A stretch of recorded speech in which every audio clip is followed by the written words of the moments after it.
大家好，運輸署喺9月15號推出咗電子駕駛執照，持有香港車牌嘅人唔使再帶車牌出街啦，只要用手機就可以展示車牌，非常方便。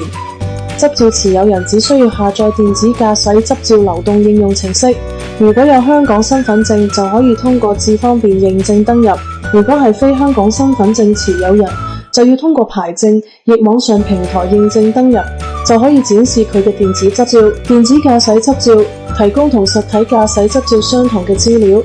並會顯示駕駛執照嘅狀況，即該駕駛執照是否有效。為防止電子駕駛執照被偽造，相關應用程式具備多項保安功能，包括身份認證，再有動態嘅運輸署標誌及禁用屏幕截圖功能等。同時，運輸署會繼續發出實體形式嘅駕駛執照，滿足不同人士嘅需要。好啦，等我示範俾大家睇點樣安裝。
有咩問題留言俾我，我會盡快回覆。多謝收睇，記得點讚、分享、訂閱同埋撳個鐘仔，以後有新片就會即刻知道。拜拜。